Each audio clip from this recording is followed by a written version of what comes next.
Pay that man his money. Together, they are the Bostonian versus the Book. You covered! You covered 12! Covered! Follow the show on Twitter at Boston versus the Book.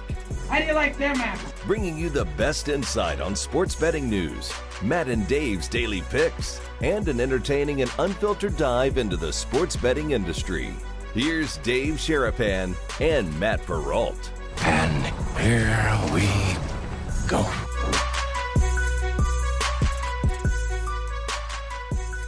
Welcome to Roll Call Friday, everybody.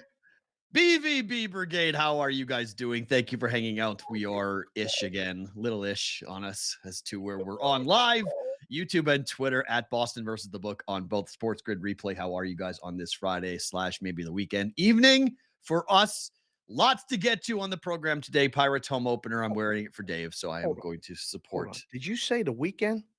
Well, because Sports Grid plays us like 5 times. So, like, you know, it's Saturday, Sunday. Oh, okay. Right? So, you know. But the official start of the weekend is Saturday. No, it's 5 o'clock on Friday night. Fred Flintstone. Time related. Pulling the birds little deal. Man, I was watching you on Sports Grid yesterday. Gabe and Cam really like Fred Flintstone. Like, they really liked Fred Flintstone a lot. Oh, wow. Yeah, I mean, they were going in deep with Fred Flintstone yesterday. I was like, wow, guys. Flintstone talk yesterday, boys. Yeah. It's like, wow, this is kind of interesting. I mean, it is a Roll Call Friday. If you are new to the program, get in the chat. This is part of the fun of being with the live show on YouTube that you post. Dave will go through it. You guys will see the chat on the screen from time to time. Like, there it is right there. And you guys will have a shout out from Mr. Sharapan. There. Yeah, that's what we do on Fridays. We do a lot of stuff on Fridays that we don't normally do, but the enthusiasm is brought every single day by not just the brigade, with which, boys, like Rainmaker. Wait, are you going in the chat and claiming that the Pirate home opener messed you up? Everything's, listen, my life has been chaos here for 2 hours. I'm trying to get it all together. Come on. It's been nuts over here. It's not because of the Pirates home opener, though. The kids are out of school today. That's why it's nuts. It had nothing to do with that. Little Kendall's in the chat. Hi, very Kendall. Nice. I love you very much. And yes, you are the most important thing. Oh, Capwise is calling you out in the chat. Uh-oh. Look out. The Capwise boys are here asking where's their BVB hat. Uh-oh.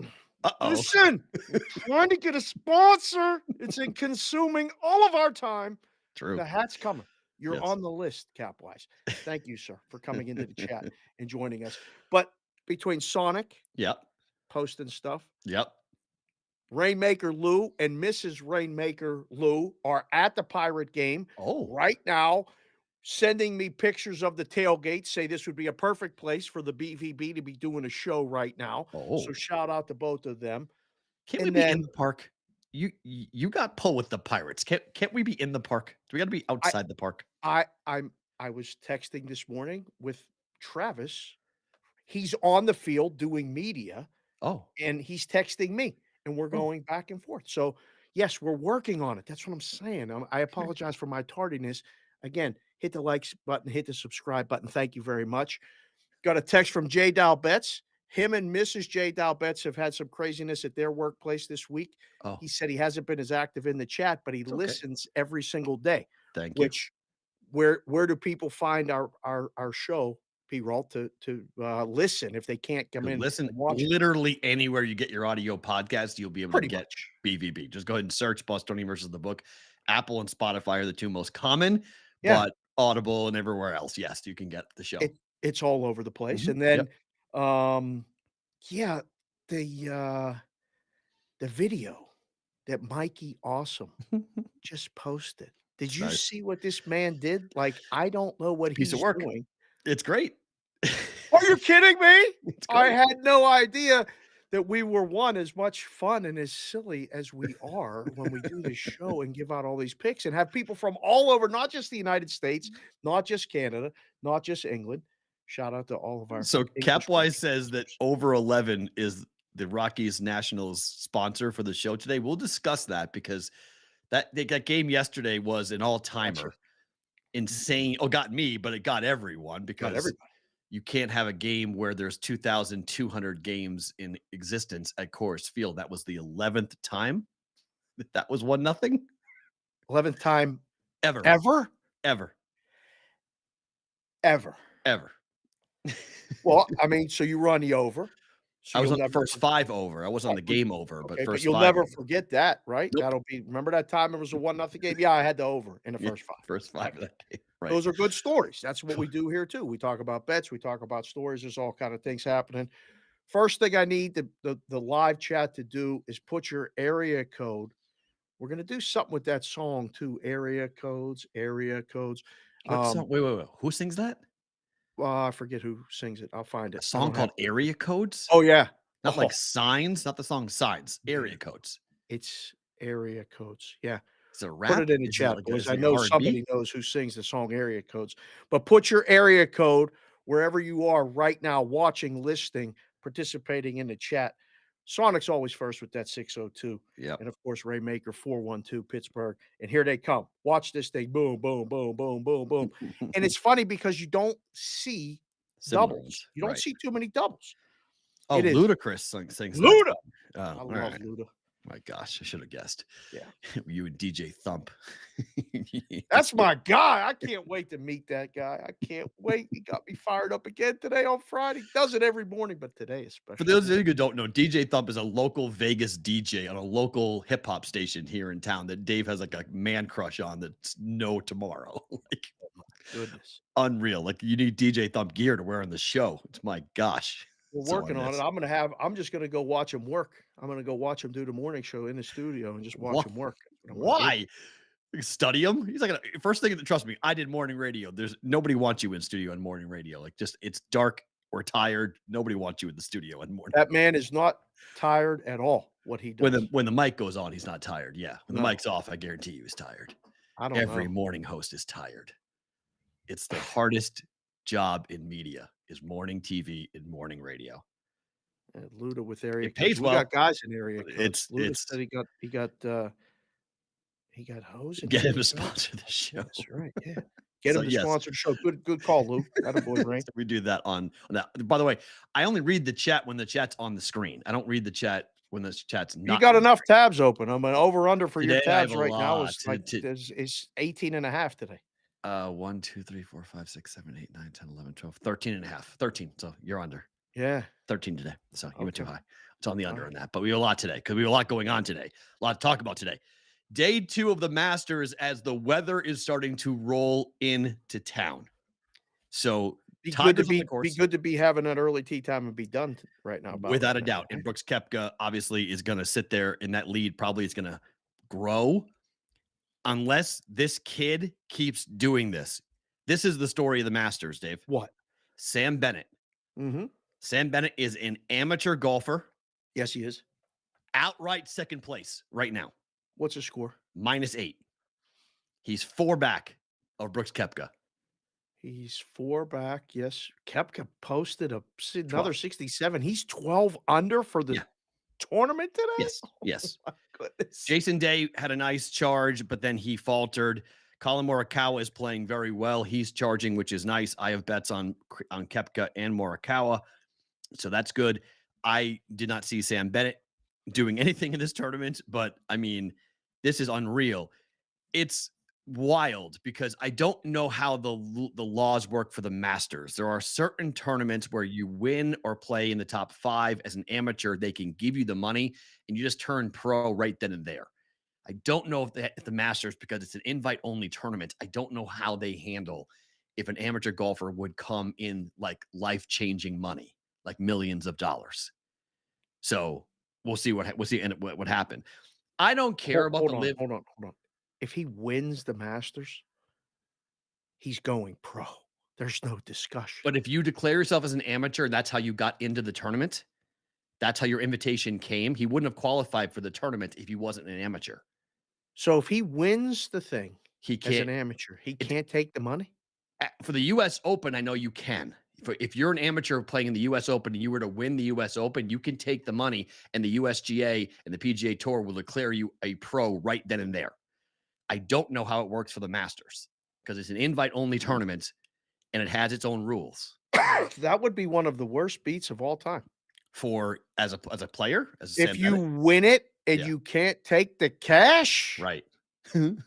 So second place ultimately would win the tournament. So the second place finisher would come in second. Remember, this tournament was built by Bobby Jones. It was built on the amateur playing of golf. Right. So But they eventually became professionals. But for the tournament, why the Masters was started was Bobby Jones was angry at what was happening with the British Open, wanted to make the Masters, wanted to have a U.S. championship type of deal, a U.S. tournament that was invite only and exclusive. So he started the Masters. He built the tournament, built the course, and started the Masters.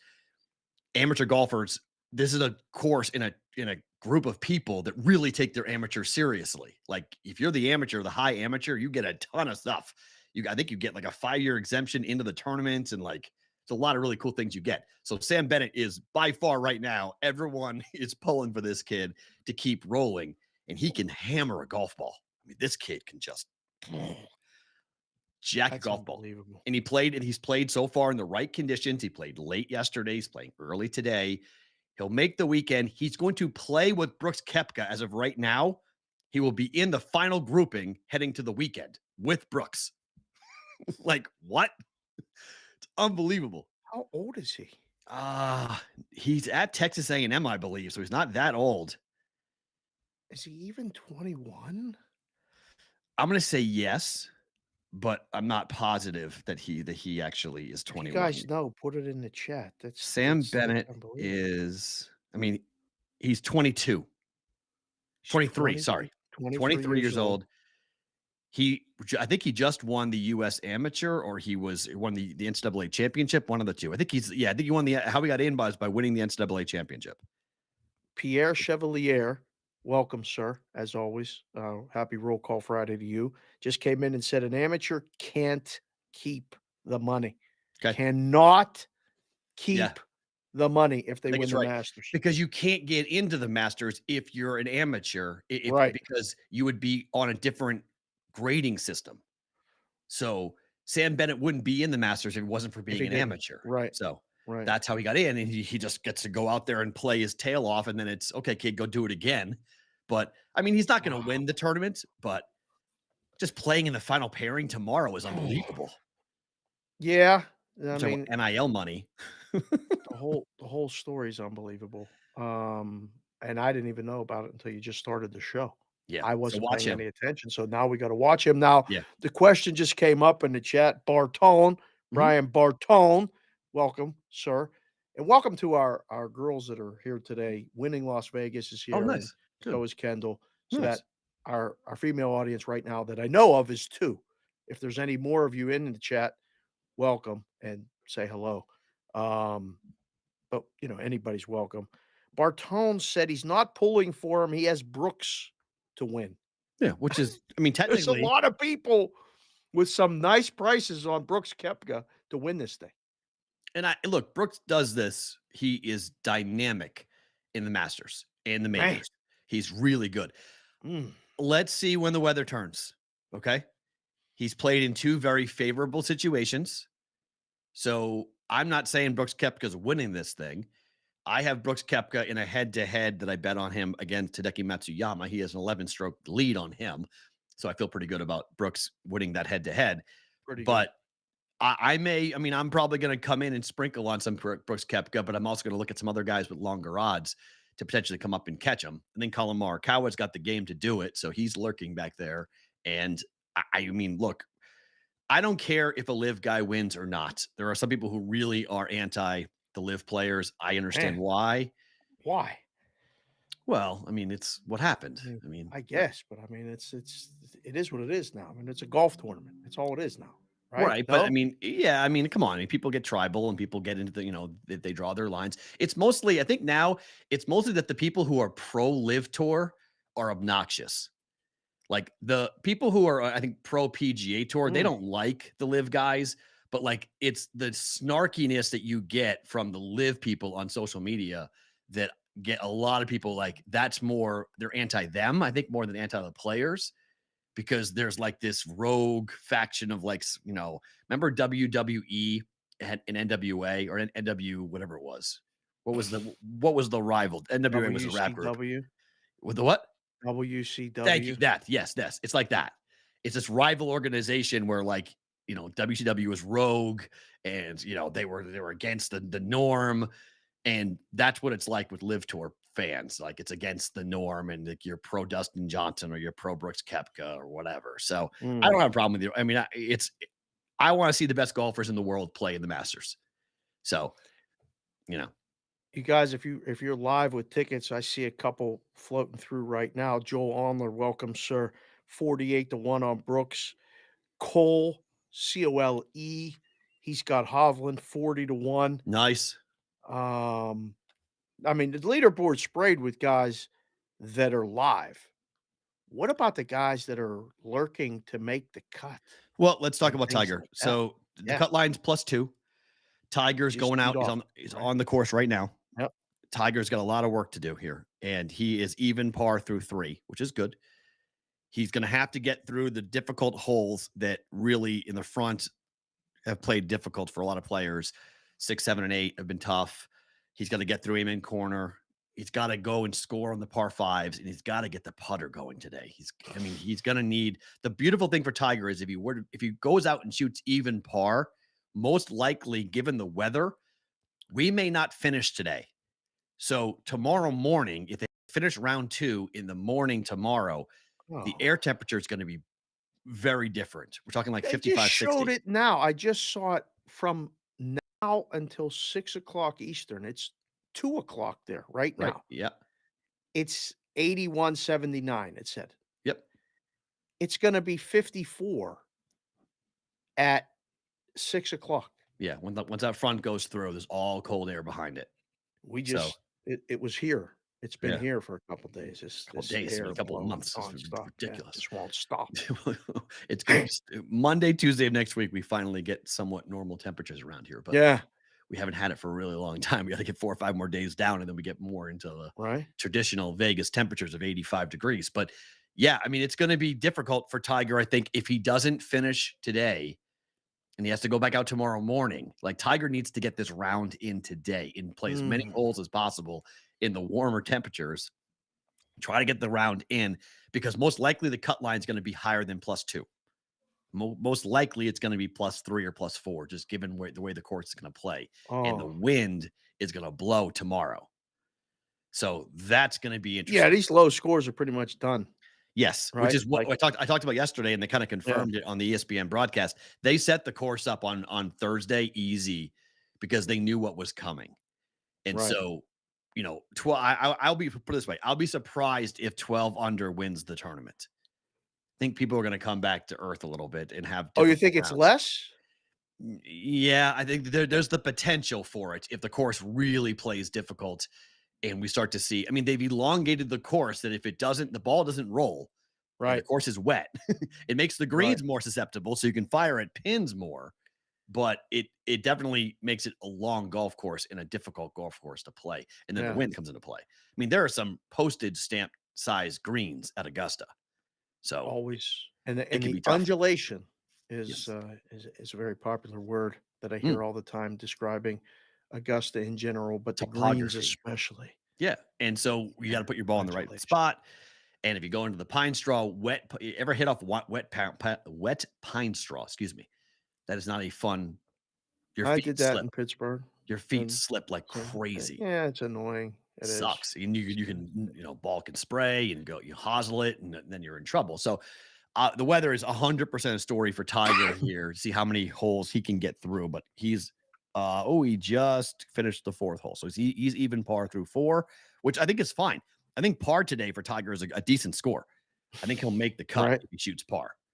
Yeah, So, it'll be close. I mean, if these guys right now that get in keep lowering the score, I mean, they post these 8 unders, 7 unders, and that just raises that mean to it could be +1 could be the cut at this rate. no, I think everyone's assuming that it's going to be higher. It's going to be 3 Okay. or higher because of the weather. So the guys who are teeing off right now, who are playing in the afternoon, they may not finish. They may have to play tomorrow morning to finish. That's gonna mess everything up. Yes, and the That's cut a line. nightmare in the book. Oh, This it the if they don't finish the second round right. today, you can't really put up the adjusted numbers if you wait Oh, because you don't know wow. who's making the cut. So you can't take bets on people, rightly so, to win the Masters if they're not going to play on the weekend.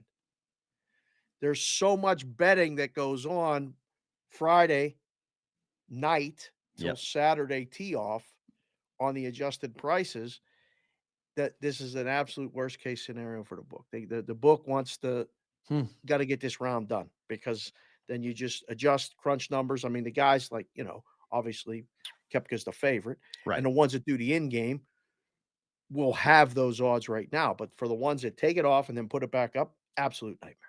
Interesting. So Brooks eagled 8 today, that par 5. Mm-hmm. 3 other birdies, no bogeys, shot a 67. On top of what happened yesterday, where he was just on fire on the front 9. He has 1 bogey on the entire card. He had 8 birdies yesterday, 1 bogey. This is it's amazing what he does in majors. He's just built for majors.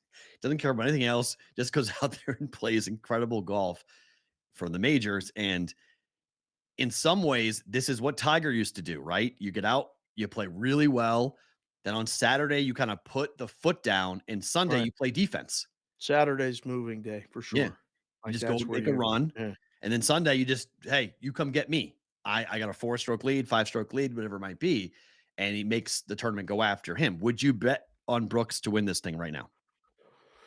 I mean, I wish I had a ticket on him at 50-1 or better, or 45-1 or better. But yeah, right now DraftKings has him at plus 150. John Rahm is plus 275. Okay. Victor Hovland's 10-1. Colin Morikawa 14-1. Wow. Seems like a big gap for 2 strokes. I mean, yeah, it's more than it's 4. It's 4 strokes. No, I know, but like Koepka and Hovland are 1 stroke behind Rahm, who's a couple strokes behind Koepka. I mean, it's not. I think sometimes those secondary prices there's super value in those. Yes. BetSmart just came in and said Masters is top 50 and ties or anyone within 10 shots To make the cut. So lowest in the clubhouse is 12 under. So that's -2 is within 10 shots. So now if that score gets lower, of For the Brooks, top 50, or something, someone comes in and no, shoots. Brooks is in. Well, no one's. I mean, is anyone going to finish today better than that? Somebody's got to put up a 64. Oh, Rahm could, but it's rare. I mean, yeah, Rahm is through 2 holes. He's even par, but Rahm shot 65. You'd need to kind of duplicate it and go 65, 65. But 65, 65 puts you at 1400. Yeah, that's what he would have to shoot. Okay, so I mean that score in the clubhouse makes that within 10 shots of the lead is now it's +2. So cut's going to be interesting. Bear Maulings, welcome, sir. He's our resident craps expert. Winning Las Vegas just said she would shoot craps with him. Betting golf is like playing craps. Periodakis said that. How is that so? I don't know. I mean, it's similar in terms of like the randomness of it. I'll give him that. Yeah, I guess you got to hit the point and It's stuff. hard. You got to hit the pin. So Koepka shot a 67. That's the low round of the day. 67. KH Lee shot a 67 as well. Mickelson shot a 69 today, which is good for him. Remarkable. Phil's right. Yeah. His weight makes me uncomfortable. What do you mean? You see Phil? Have you seen him? Just from the waist or just from the neck up? Why? He's lost like 120 pounds. A man's working out. What do you mean? I don't know if he's working out or he's taking that drug that everybody in California is taking. That OP, whatever the hell it is, that wonder drug. Oh, really? Yeah, you ever heard? It's all over Hollywood. Everyone's taking it. It's you don't have to work out. You don't eat. It's a trick. I forget what the name of it is, but it tricks your brain into thinking that you're full. You just don't like food. Like it turns you off from actually like physically wanting to eat. He looks sickly. He looks sickly to me. He looks too thin, too fast. Yeah. Phil, when I see him getting interviewed, I'm like, oh, like, okay. Like this doesn't like old and really thin doesn't always equate to looking good. That's the problem with it. Like sometimes it's better to have a little bit of a meat on you as the older you get because it makes you look more healthy and more full. But he played really well today. So pretty much like 60. There's only been 1, 2, 3, 4 rounds so far in the 60s. Whew. And we've got a Half much the field left? in a much worse weather situation about to hit. Be off, yeah. Okay. So So that's gonna even that out. these Okay. scores Yes, are going to sir. go high. We're going to Right. start seeing a bunch of scores in the Okay. 70s, over the next couple of hours as we head towards the end of this first and second round of the tournament. So I'll Mm. be very curious. We'll watch that for sure. Scotty Scheffler, man, I What? told you yesterday, he played like crap today. Happens. Him and Rory both basically blew their shot at winning this tournament today. Does Played Rory make real the cut? Rory's going to struggle to make the cut. He might make the cut, but he's going to struggle to make the cut. I mean, it's at 2 over. He was what, 4 over? Did Rory finish his round? Rory finished at 4 over, so he's going to need a lot of help. Rory needs a lot of help to get Man. in. There's a lot of guys at 4 over. Bryson DeChambeau, Tom Hoagie, Rory McIlroy, Mike Weir, who are all at 4 over par. So they would love. There's only 4 golfers right now at 3 over par. Would you say that's a litany of golfers? At 4 over, I think it's a litany of big names like Sergio Garcia's at 5 over. Cam Champ is at 6 over. Guys that, names of people that Right. as to where, people, I saw people bet on them, thought they might have good rounds. So it's going to be, we'll see how many guys actually get cut. I mean, we get a lot of players who are at 5 over or higher. 4 over, it could go there. We could see that because there's only 4 golfers at 3 over. So it could wind up at 4 over. Right. And then McIlroy would make the weekend, and so would Bryson DeChambeau.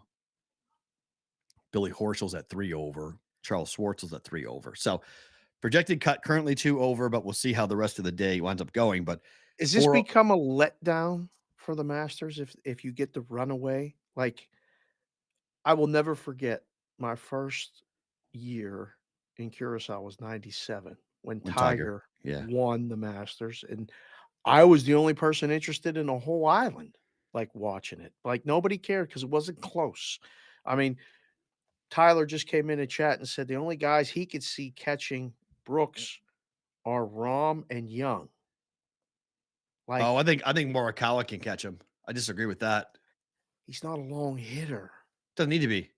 It's all about iron play. If the weather becomes, it's okay. don't you don't need to be it's a all bomber to come back and catch this? No, it's all about iron play. Still, it'll make your second shots more difficult, but you have to have great iron play then. And Morikawa is an incredible ball striker. Ball striker, one of my favorite expressions used to describe golfers is he's a ball striker. I just want to say a ball striker. So, like 10 I mean, times. Morikawa is 3 under for the day. Man. He's working 69 yesterday. He's working on, somewhere in a similar type of score. So, 3 under would put him, 69 is pretty good if he finishes, but he's still on the course. He's got two holes left potentially. So I don't know. I think Rahm and Morikawa, I don't know, but so he thinks Cam Young can catch him because of how far he hits the ball. He's at 5 under. I mean, he's on the course still. Yeah. I'm just just started. reading what Tyler says because Tyler's doing a lot of things. And I mean, Mickelson to make the cut was a pretty long. I think I saw like the yes was like plus 500 on Mickelson to make the cut. Yeah, some pretty good. He's going to make the cut easily. He's in the top 15 heading to the weekend. So, I mean, again, we've talked about Augusta a lot over the years. You and I have a lot, but like lefty golfers tend to play really well at Augusta. It's set up for a lefty golfer. Yes. And that's why Mike Weir has played really well. It's why Bubba Watson's played really well. It's why Phil Mickelson's played really well. Yes. So these lefty golfers, I mean, I don't think Phil can win the thing, but you may want to sprinkle on Phil head-to-heads over the weekend. He may get himself into a decent spot. But, I mean, Brooks Koepka is a polarizing figure. Yep. So I think one of the reasons why it may be anticlimactic to answer your question, if Brooks were to run away with it, like who is running away with it also is a problem for the audience. I saw Papap in passing last night, and he can't stand Brooks Koepka. Really? I said, "Who's going to win this?" He goes, "Anybody but Brooks Koepka, please." He said it just like that, and I don't know particularly why, but I think you're right. There's people that feel that way, and he'll watch the entire coverage from beginning to end tomorrow and Sunday. Will not move. That's great. He loves it. He loves it. I mean, he grew up caddying and then Oh, playing golf nice. forever. He's a diehard. For him to give up the persimmon was a big, big deal. Ooh. Like he insisted that, and he talks about the old golfers, like you would expect someone in their 70s to talk about the old golfers, but he loves golf. He Yeah, doesn't want Brooks is Brooks to the lose. anti. Brooks is he's the anti old school. Why do you think? He's cocky, he's arrogant, he's an ex-baseball player who said he would rather have been a pro baseball player than a pro golfer. He has a wife that can be somewhat annoying. Mm, There's a lot of things that he's a live golf tour player as well, on top of that. that all Brooks seems very personal. Brooks has that's why he doesn't Cap like it, wise, our friend Ben Carey just came in the chat and said Bubba Watson is +8, Matt. He's right? lefty. Yeah, but Bubba Watson's won this thing. Twice, I believe, right? So I'm not Mike Weir is going to miss the cut. That's not the point. The point is that lefty golfers play very well and have won this thing consistently. Augusta National is set up for a left-handed golfer. It just is. Can you hit a ball left-handed golf? Absolutely not. Not even close. No, not even. I've never even tried. The only time I've ever played lefty is when I hit the ball off the bridge of on the base of a tree. Right. I had to hit the thing like backwards or hit it lefty. That's the only time I've ever had to hit a golf ball lefty. Right. But those are guys who are in Bubba. I don't know about Mike Weir, but in Bubba and Phil's case, they're right-handed. They're right-handed people like you. They're right-handers who play golf lefty. They're right-handed dominant. That's how Phil gets so much spin and torque on his iron shots, on his wedge shots, because he's right-handed dominant. I'm thinking I should maybe in this back nine of life, maybe get a lefty set of golf clubs and just try to hit lefty just for fun. Because I know I can do it. It's just like a hockey stick. Just be like taking a slap shot, just put my hands a little closer together. Might work. Just thought of that. Might try that. Oh, all right. I putt cross-handed. It works. You do? Absolutely. So you're right-handed, bottom right hand? Low hand. What do they call that? Right hand. Low low? hand left? Low right hand low? left. Low right hand. No, left hand is the bottom. Yeah. Left I hand's the reverse it. bottom. Yeah. Yeah. I switch it. And you hit left. Because I kept pulling putts when I was learning how to putt. Right. When I would putt right-handed, I kept pulling everything to the left. And when I did it cross-handed, my ball started rolling straight, dropping in a cup. Yep. So we did that. Yeah. We got that Scotty camera, and it changed my life. Yeah. That's how you score. That's it. Make putts. Well, just one quick thing on Sergio Garcia, because he's such a baby. He's such. What did he do? He just chirps all the time. So he's being asked questions about Liv. And he started chirping. This is like he's going to miss the cut. A lot of these Liv guys are going to miss the cut. Phil is probably going to be a very big story, but Brooks could win this thing. Dustin Johnson hasn't played very well. But like you chose to go to this golf tournament, and you know that because he was so outspoken about leaving the PGA Tour. And in the courts, Liv keeps on losing in the courts over and over again. Like the Saudis are going to have to be deposed for one of these court cases as to how Liv came together, who's funding it, where the money's coming from. The DP Tour just won a big court case against Liv. Like things aren't going well for the Liv folks right now. And so it's one of those situations where you're like, you're going to get asked questions about this. Like be prepared. Don't snap at a reporter and just say, stop it. when you're asked questions about Liv, stop it. Like, come on, bro. I mean, that's the answer, though. Stop it. Well, I mean, it makes it worse. Makes them want to ask you more when you say things like this. That's fine, but I mean, like you have to understand. What did he just come off the course? Well, he has to. Yeah, it's post round press conference. That's what has to happen. Yeah, everyone does it. Okay, so I mean, like he has to be prepared. Right. He knows it's coming. I guess he knows it's coming, but at the same time, that can be his answer. Like, I just came off the golf course. I just played a round of golf. Do you think I have an answer prepared for this? I mean, like, just stop asking me. I don't have an answer. And then stare at the guy and grow and go, now what? What's your next question? Right? Like, I don't, I mean, all I know is it doesn't do anything for you, but do you think Sergio gives a shit about anyone? You think he cares? Yes. Sergio Garcia is he's one of the most sensitive rabbit ear players ever. You think so? I know so. I know people who know him. I know coaches who know him. Yes. Oh, I mean, he may Garcia be that way, he's but fragile mentally. This is a he doesn't. dude, he gets chirped, he listens to everything, he reads everything. Right. I mean, when you do this with the media, it never ends well. It always backfires on athletes. Like, just don't play the game. They want you to react. Right. So he just says, "Stop asking me a question." Isn't that enough? No, because they're going to keep on asking. When you say stop it, he goes, "You guys need to stop it. You're making a big deal out of this, and it's you guys." It's, well, kind of, That's a but it's pretty also, good answer. yeah, I don't know. It's a pretty big story. Ask your father-in-law how he feels about Brooks Koepka. It's a pretty big story.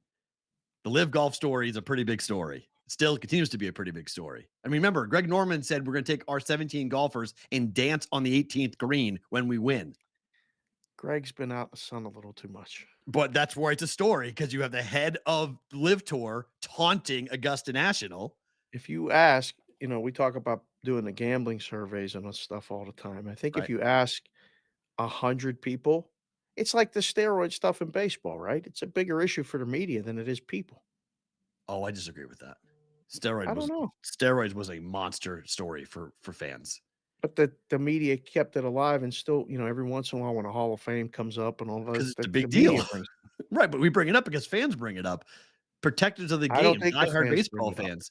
Oh, I I don't think know. casual fans don't care, but diehard fans, I mean, look, go to Fenway when the Red Sox were playing the Yankees in the middle of the steroid era. Every single fan taunted the Yankees with steroids, chanted steroids and A-Rod every at bat.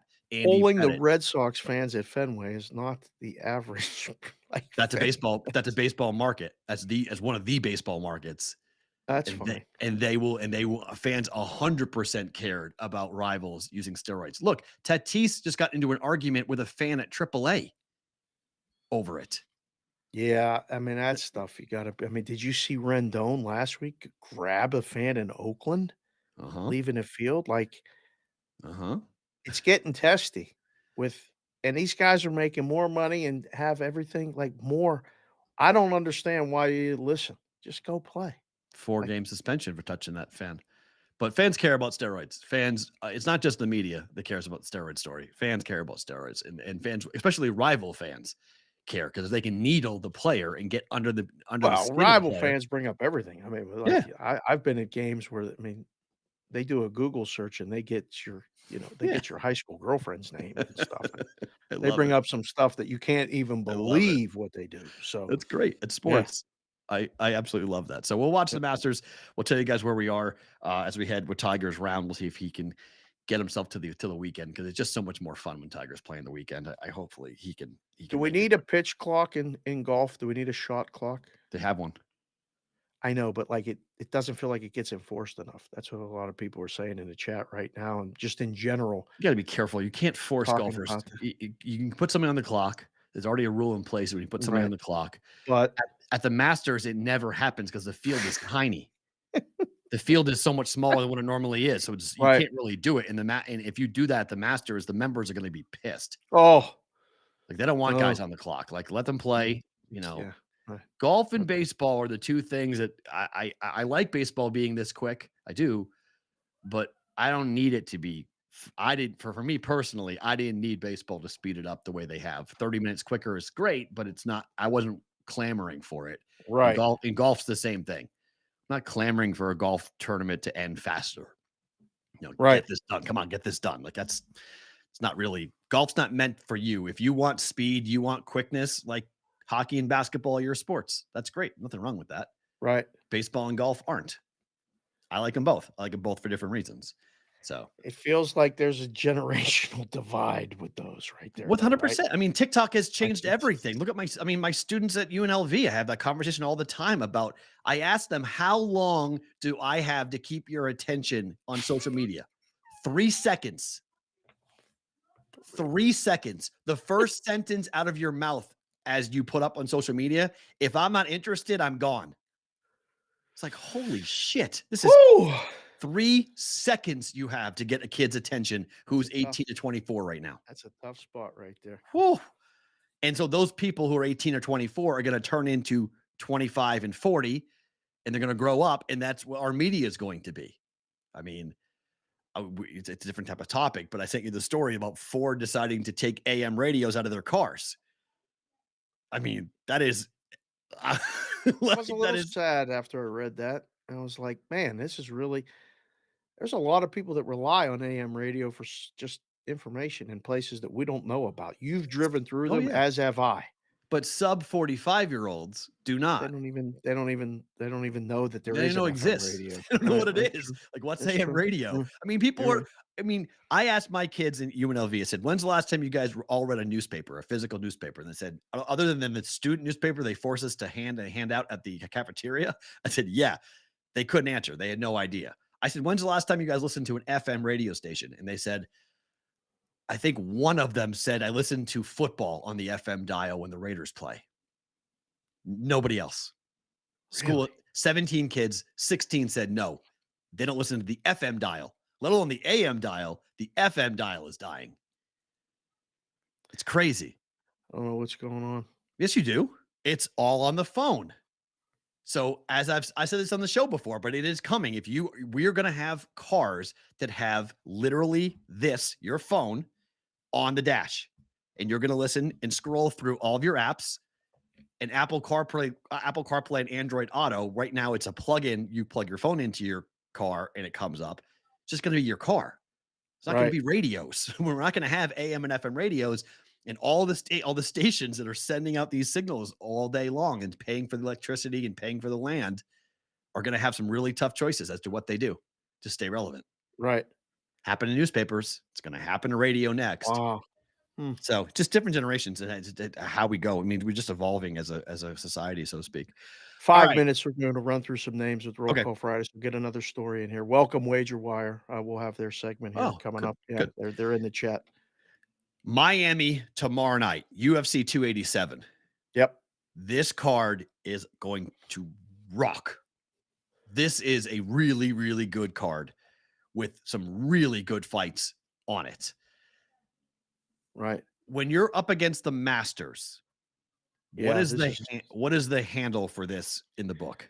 I know. I mean, we've been doing a show all week, and I've been doing a lot of other shows, and this is the first time that anybody's even mentioned this to me. And it is a shame because I looked at the card and thought, there are some pretty good fights. This should be pretty competitive. Now, what time is this? Is this Saturday night? Yeah, normal. Okay, so we're gonna get it. It's Miami too, so it's late night. Yeah, no, I mean for us it's 7:00. I mean it's okay. 10:00 Eastern time. Can you hear my daughter in the background? Do you hear her? I do not. Okay. Yes, now I do. Okay. She crying? I've asked her repeatedly to stop yelling, and she just won't.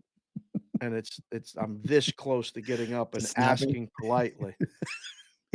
Yeah. Politely asking politely. I'm gonna ask politely. Isn't she in the chat? Kendall, stop it.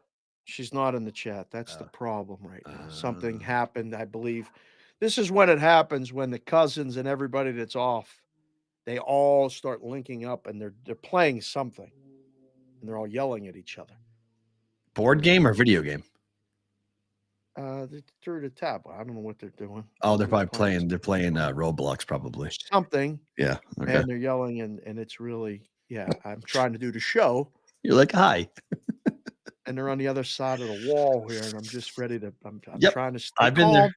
I've been there. Yeah, as we know. I have been there, and it's not fun. But yes. So this card, attention wise, no. Handle wise, no. Not till Saturday night. Not even here. Not even Vegas. No. It's a bummer. Hold on one second. You keep talking about this. I'm going to be okay. Right. So 2 fights that we'll get into here in a second. The first being Gilbert Burns against Jorge Masvidal. The reason why this is actually in Miami is because of Jorge Masvidal. So they're going there, and yet Masvidal is a monster dog here in this fight, and Gilbert Burns, rightfully so, is a huge favorite here. But I mean, it's been since 2019 was the last time that Jorge Masvidal won a fight in the UFC. It's kind of crazy to look at his record and realize that it's been forever since he actually won. Lost to Usman on back-to-back fights, both for the belt, and then lost to Colby Covington back on March the 5th in 2022 with the unanimous decision that went to Colby Covington. Now we have Gilbert Burns, who has reinvented himself entirely. Big win over Neil Magny, big armbar back in January of this year, and he's turned right around after getting that first round armbar to now fight Jorge Masvidal. And if Burns wins this fight, there's a halfway decent shot that we're going to see this fight, the winner of this fight, go and fight the winner of the main event fight for the middleweight title. So that's going to be really interesting to watch, because I don't believe that if Masvidal were to upset Burns and win, I don't believe Dana White gives Masvidal a shot. I don't think that actually happens, but maybe not. I don't know. We'll see. But it's going to be. Why is he still fighting?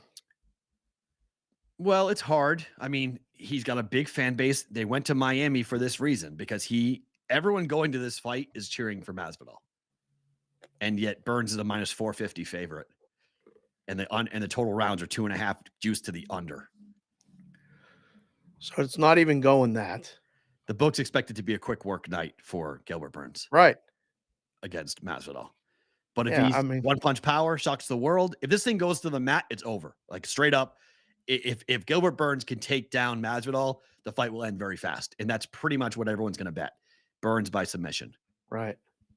The ground game there is a monster difference in ground game ability.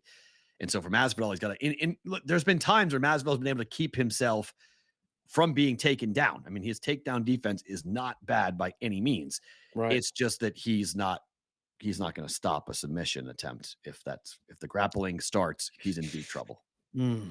Deep trouble.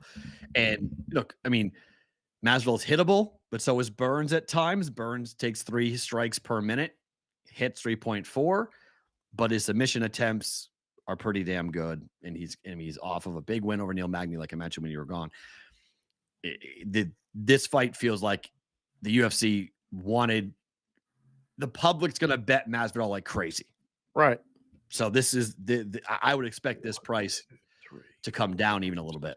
7, 8, 9, 10, 11, 12, 13 fights, it looks like. Yeah. Mm-hmm.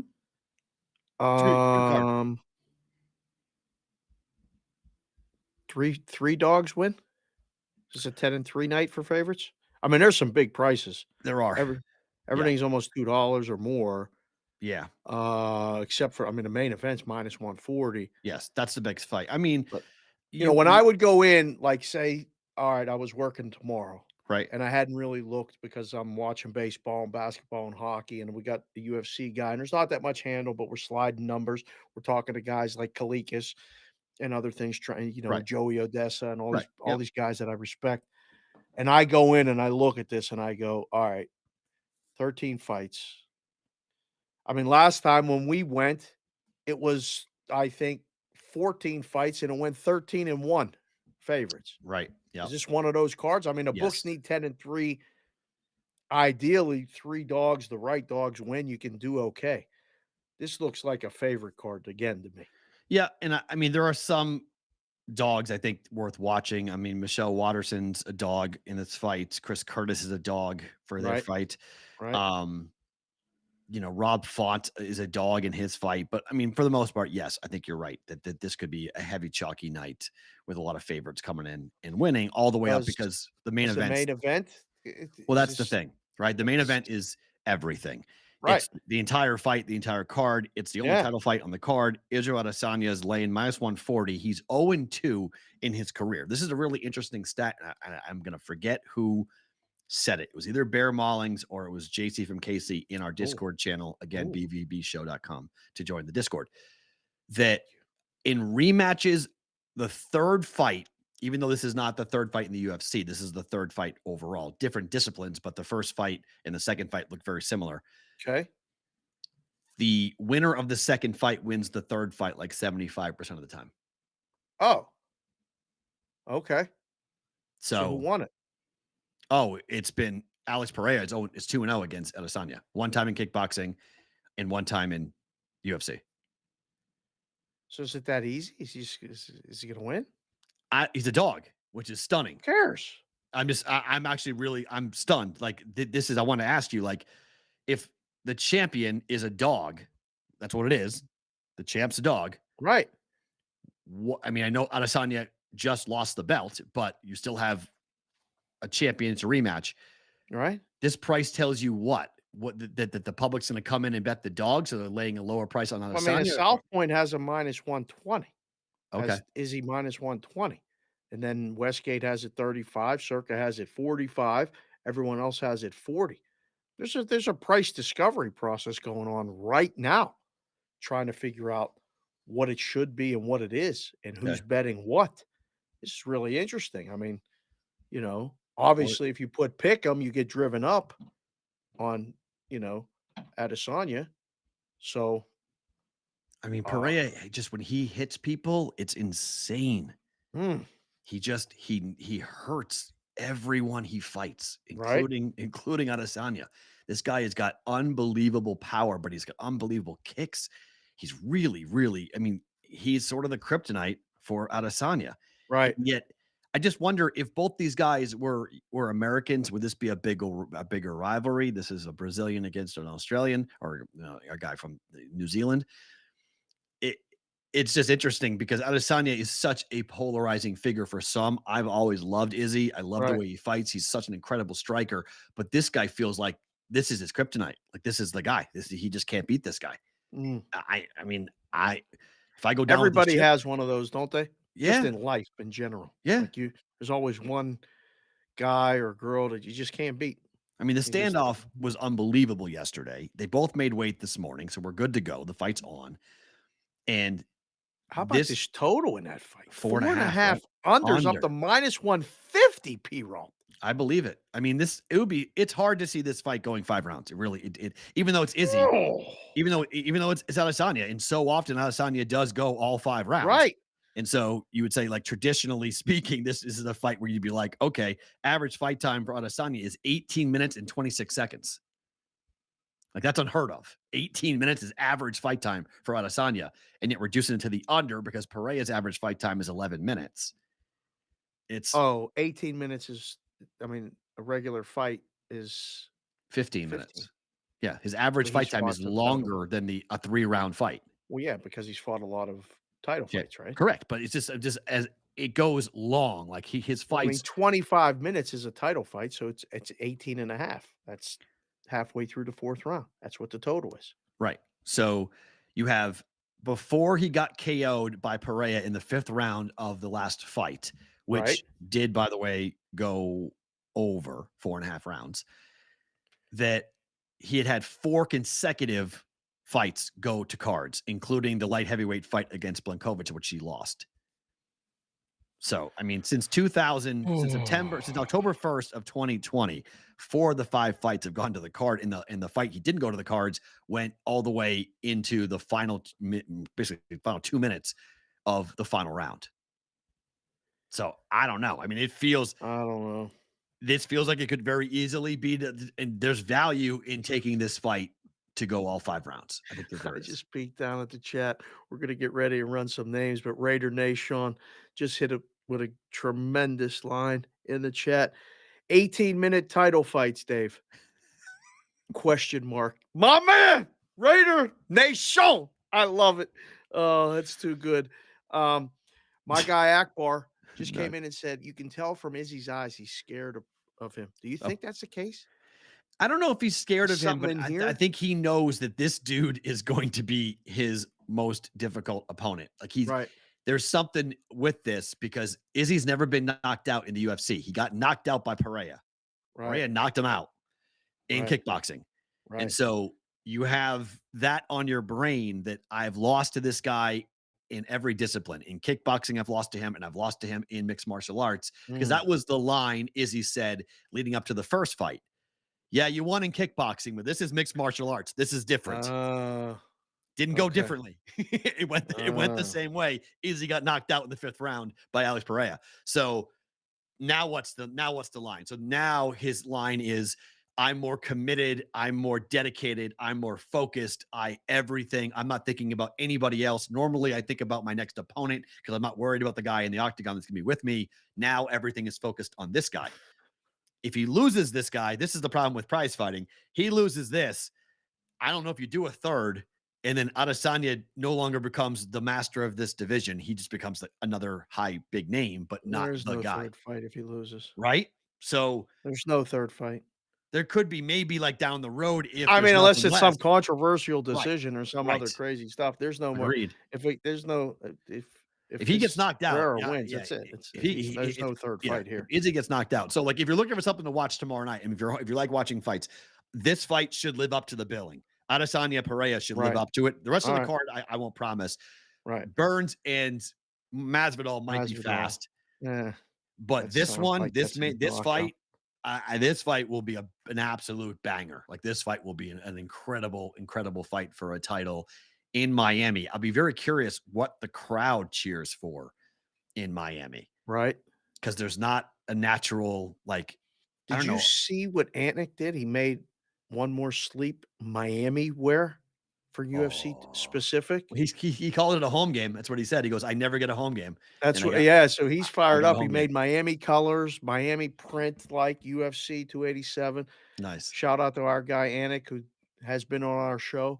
I'm gonna reach out to him later today just to say hello because I know he's home. Yeah. Hopefully he's got the same challenges we do with these kids at home, and he's got to go talk about fights all day tomorrow. So that's good for him. I don't normally pop in to give any picks because people watch the show to hear your picks, but I'm popping on this, and I'm taking Izzy. Are you? Absolutely. All right.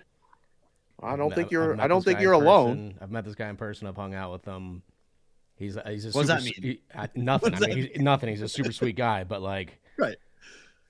Have you met Perrault yet? But then you've seen him step in the ring, and you can see what he's capable of. And I think, he's an incredible striker. He's just giving up a ton of size. That's your Kazoo pick of the week. I'm taking Izzy. There you go. Kazoo is in. Kazoo is out. Just like that. I like Pereira. I think I want Izzy to win because if Izzy wins, then we get the third fight. Right. That's fun. Trilogy fights are incredible. It would be fun to see it. In particular, if he knocks him out, then it's 1v1, and then Dana White will run it back again, and he may do it over in New Zealand or something. He may do an international card for it, but I don't know. I think Izzy's going to have some problems. I think he's just going to have some issues with this dude. And I rewatched that fight last night. It was an awesome fight the first time. It's going to be an awesome fight Saturday night. It's 100%. And Matt's right. That's Izzy's a lot of title fight talk we just had right there. He's a good dude. Izzy mentally, he's a really strong guy mentally. He's a really smart fighter. Has generally kept himself out of trouble. But when these two dudes stand next to each other, Pereira is just a beast. He's a big boy. Breaking news in the chat. Yeah. Tyler, our friend BetSmart US, still gets the paper delivered to his house. Who in the hell does that? Someone who lives in Knoxville, Tennessee. I guess so. All right. That's big news. Wager Wire, our friends who we're going to have a segment here coming up, they just came in and said FM radio is like MTV. They used to play good music and used to be relevant, but not anymore. It's an awesome analogy. That's pretty good. It's a great analogy. That's pretty good. True. It's a very true analogy to make that. Yeah. I mean, FM TV might need to go to the reality television angle like MTV did to stay relevant. But then Whitrock, who's in Iowa, just came in and said he listens to Brommel Camp on FM radio in Iowa. Yeah, too. talk radio, but FM guys on. But radio. generally speaking, most people who listen to talk radio now are listening to it on applications. This is true.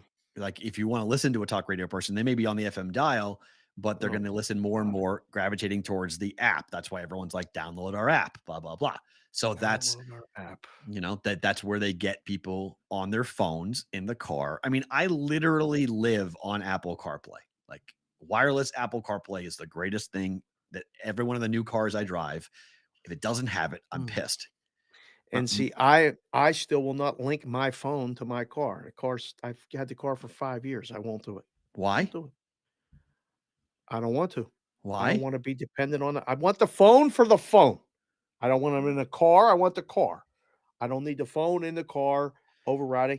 The only thing I use the phone for in the car is Waze when they need to tell me where to go. That's all. That's it.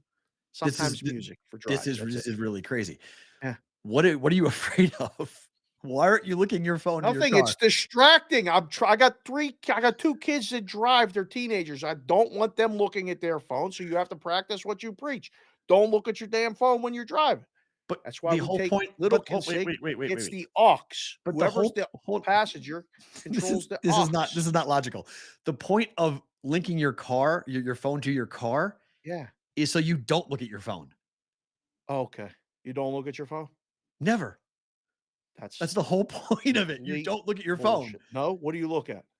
I look at The the Apple screen in CarPlay. front of you? Correct. The screen is on the dashboard. How about looking at the road? Well, that's fine, but that's not the point. The point you say, I don't look at my phone ever. That your phone gets transposed into Apple CarPlay. So your phone becomes right in front of you where you can use everything. I can voice text. I can change whatever I need to change. I can change to either Waze or I can change to Spotify or change to a different application. You don't have to look at your phone. That's the whole point of why Apple CarPlay is very safe.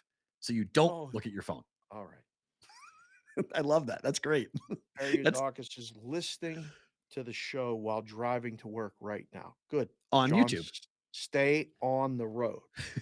Yes, All right. because he's transposing through his car, which is very easy to do. So good stuff. Austin just came in and said, Dave, cops have laptops in the car. They do. That's true. Yeah, full laptops. And when they turn the lights on and go chase somebody, they don't look at the laptop.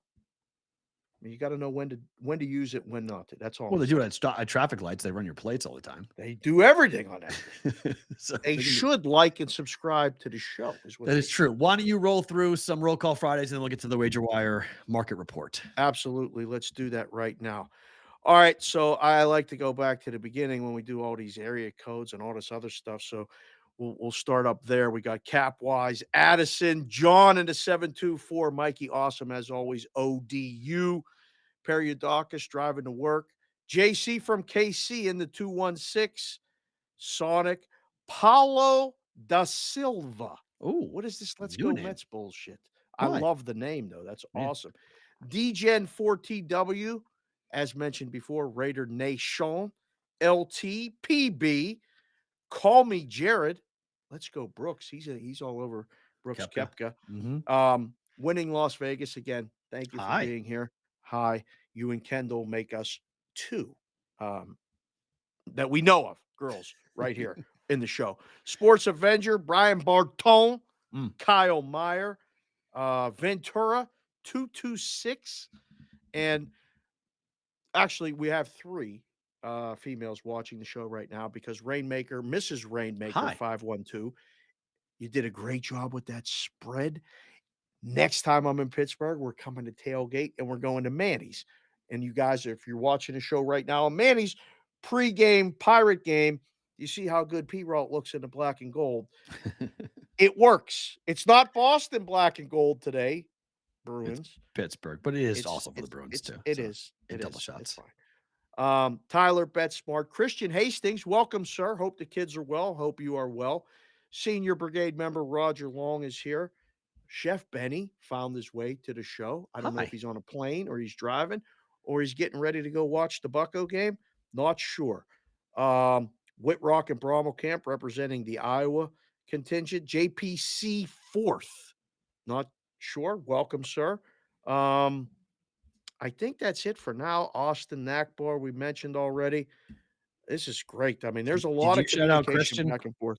Christian is all Hastings is very much want you to call him out. I already did that. Okay, I said Christian Hastings, hello, sir. And actually, I traded some texts with him. He's doing well. We're gonna hopefully meet up at some point. He's back in the NYC area, but he was a big Maryland, Washington guy. Vol Van Dan, of course, 865. How could I forget you, sir? Doing the work. Geo to WAP. Geo to WAP is in 949. So Halls in the 2023. How do we feel about WAPs? Is that an okay word to drop? I think so. I just reading the names. That's all I'm doing. My grandfather's getting mad somewhere. Brett Smiley. Yeah, I don't mean like that side of the family probably not a big fan of that word, but like when you are that word, then you can say that word sometimes. So I mean, he called himself it and his name on the screen name. I don't know what. I'm just reading the name. I wonder if you walked up to a kid in college today and was like, "If I called you a WAP, would you know what I'm saying?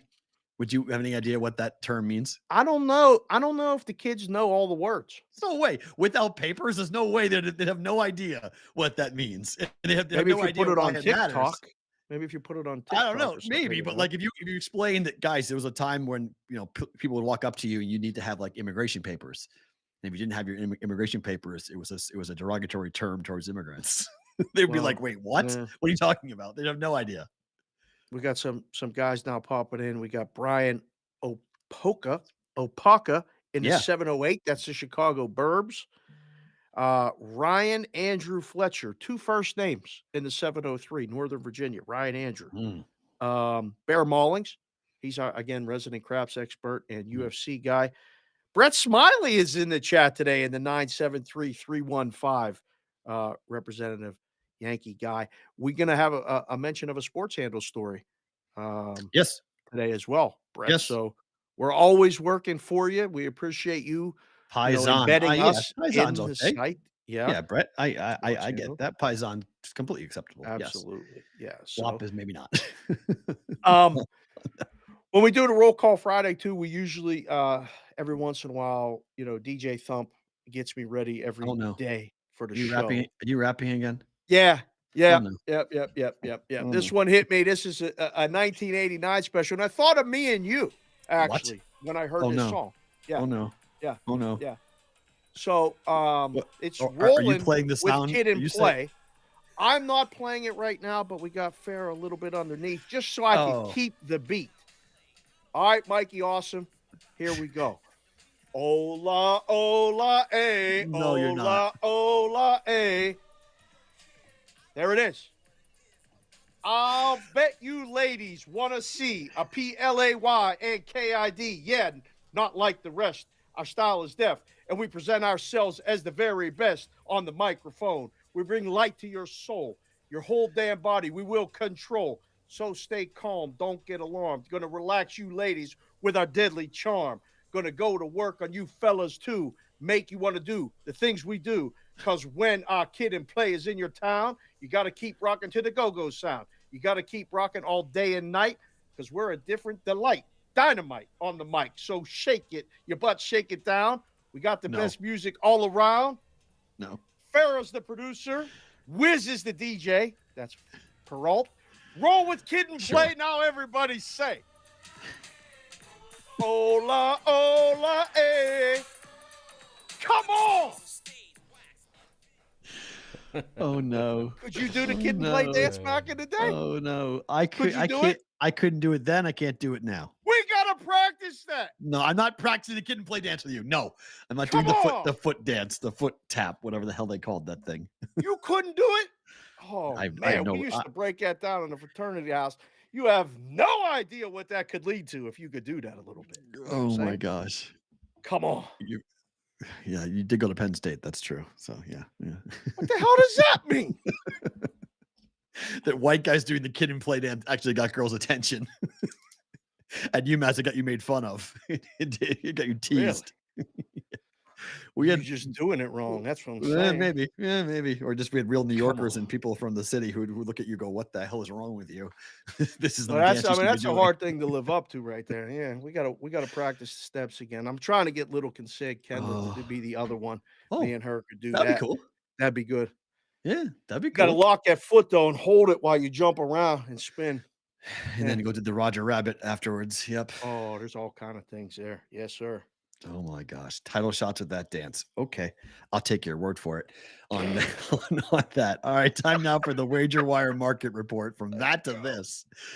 Our friends at Wager Wire, good stuff with them. Wager Wire is a marketplace where you can sell your online sports bets. You'll be able to buy other people's bets at discount to the current odds as well. You can forget hedging, forget cashing out. If you want to lock in a profit on a bet, you'll soon be able to, on Wager Wire, sell all or even part of your action anytime, all the way up to the final buzzer. It was invented by our good 3 friends, former roommates Zach, Travis, and Guy, and a couple of whiz kids who, well, albeit giving you a new way to make your money on sports betting. We went through it yesterday a little bit here with Wager Wire. They've got a new Wager Wire calculator for parlays that you can check out at wagerwire.com/calculator to see whether or not the odds that you're getting on a payout or even on a pre-flop bet are accurate as to what they should be. It's pretty cool. So as we look to the Masters here, if we're dealing with this rain situation, do you have like a finite window, like a small window on Saturday morning to fire between rounds 2 and 3? Like, how are the books going to handle this? Because clearly people are going to want to either hedge off their bets for the weekend, or they're going to want to add on to their position or take another position with a different golfer after the cut. It's very, very difficult. You might not have a window at some books Ouch. because if they finish the second round, the cut is established and they start 30 minutes after. Right. Are you going to put them up, put them in, turn it on, and have those people logged on ready to go right then? It's a very small number of people that actually are able to get it in and do that. So, you guys with options elsewhere, live wagering options, you'll be able to do it. The prices change shot to shot. It's great. Right now, yeah. I mean, John Rahm is now plus 250. Victor Hovland's now up to 11-1. Colin Morikawa is down to 12-1. Cam Young now is at 14-1. But there's a chasm. Brooks Koepka plus 140 to win it. John Rahm plus 240. And then we go from 250, now just changed plus 250 to 11-1 from second to third. Must have bogeyed. Who? When you drop that like that. What's 10 cents? Those prices. Oh, I thought you said from plus 250 to 10-1. No, that's the 1-2 golfers, Rahm and Koepka. Koepka 1, Rahm 2. And then to the third golfer, it goes from 2.5-1 to 11-1. There's not another guy in single digits? Not right now. Not right now live. Wow. Right? I mean, with the weather coming, like, I don't know. I look at that and go, I'm always looking at the dog and the possible. I mean, we've seen it where guys are sitting on a lead and then shoot 78 on Sunday. Yep. And there's value on Spieth at 20-1, Cam Young at 14-1. There's absolute value. Oh man, I don't know, man. That's crazy. Well, and we talked to the Wager Wire boys yesterday. I still don't believe Zach's going to call if he comes to town. I really do not. I've told him that and tell him that now on the show. Travis, I would bet the yes. Zach is definitely, I'd bet the no. But they showed us that calculator function, and it's a cool thing. You go to wagerwire.com, look at the calculator function, you put in your bet, the price you got, the price what it is now, and it's telling you exactly what the value of it is. And then the cash out offer thing is a whole new dynamic that I think, you have to see what they call it, the cash. There it is right there. The cash out rip off rate. Yeah. Right. But it tells you what you're getting versus what you probably should be getting. So this bet was made, just to clear what this bet is. This bet was made after John Rahm bogeyed his first hole. And so it went to 14-1. So they jumped in at 14-1. 15, it says, right? Oh, no. Okay, 14. Yeah. Sorry. 14-1. So then it was a $100 bet. They were offering a payout of $156, where the actual value of that bet should have been $250. So they were only getting 63 cents on the dollar to their initial wager. Now, I mean, I'd really wonder what the cash out would be now, as at 14-1, it's down to 2.5-1 for John Rahm. But this is part of the benefit of what you can do with WagerWire to kind of see what you could be selling the ticket for, what the value of it is, and then also be able to determine whether the books are giving you a fair price on the cash out feature, which overwhelmingly now is not really the numbers you should be getting. They're shading it towards the book consistently, where hedging is still better than taking the cash out option. Right. Yeah. And I mean, it's just good. The more we get out there, that can educate people. That's all we're trying to do. We're not going to tell you what to bet, what not to bet. No. I mean, we do better to book it every day, and we go back and forth, and sometimes we're right. That's my sometimes bets, not we're theirs. wrong. Right. But I mean, that's what this will help you make a decision. Now, one decision doesn't mean it's the only way to do it. Right. Some people's bankrolls are different. We talk about that stuff all the time. I want to mention the guys from WagerWire are in the chat. Nice. Travis, Doc WW that's got to be the doctor. Zach. Yeah, that's got to be him. And the WagerWire account is here as well. TPRU with me, ? Is also in the chat. Wondering if you ever did any dancing at any parties in Yes, college. of Did you? course. All right. Yeah. Yes. Yeah. Ever. No, we're not using the ever word. I'm just saying, it's Yeah. just, It just depends on what it is and where it is and how it is. There's all different Yeah. situations. I mean, you get me at a concert, that's where I really let loose. Really? Live music, I don't any type of inhibitions or where I am are gone when I'm when watching live music. But before I forget, if you guys go to bvbshow.com right now, that's our free Discord channel. Okay. It's going to put you into the Discord channel. You guys are going to be able to be a part of it. Hop on in. It's really fun to be a part of it. But there now is a new Wager Wire ticket channel. If you go to that channel and drop in a ticket that you want to be discussed here, you can cross off all the relevant. I don't need the numbers in terms of the dollars. I don't care about the amount. Yeah, I don't care about the amount. It's I don't the care, I don't care odds the book. and the It's bet. the odds That's that we want, right? That's all. So you came in at a position and you want us to talk about it. If we select it and bring it on as being part of the WagerWire market report, we're going to send you guys some gear. WagerWire's got hats. We got some fun stuff for you guys. So go ahead, bvbshow.com, come in the Discord channel, and then go to the WagerWire ticket channel. Drop in your tickets to ask questions. If Dave and I select it to be part of the show, you will win prizes from our friends at WagerWire. So that's a new piece to what we started yesterday with wagerwire.com. So go check it out today. And again, that calculator is fun. Go play around with it. We were doing it, Dave and I on the phone last night. We were playing around with it. Yeah. Wagerwire.com/calculator or just wagerwire.com and click on the calculator link. It's in the top right-hand corner for wagerwire.com. Did Kazoo Farra just put in the Boston versus the book chat in the chat, the Discord link? That's awesome. I just looked down and see it. It says bvbshow.com. That's awesome. Nice work over there, Farra. Yeah, man. Look at because we can do that. We just can't put it on screen, right? That's great. Good thinking. Yeah. So we can't. We just can't put the link on screen. We can put it in the chat though, so you guys can click on it and be a part of it and come in and be a part of the Discord channel. Okay. Let's get to a couple things happening today before we have to let go of Sports Grid. Some baseball conversations. Let's start with the White Sox and the Pirates here. Yes, sir.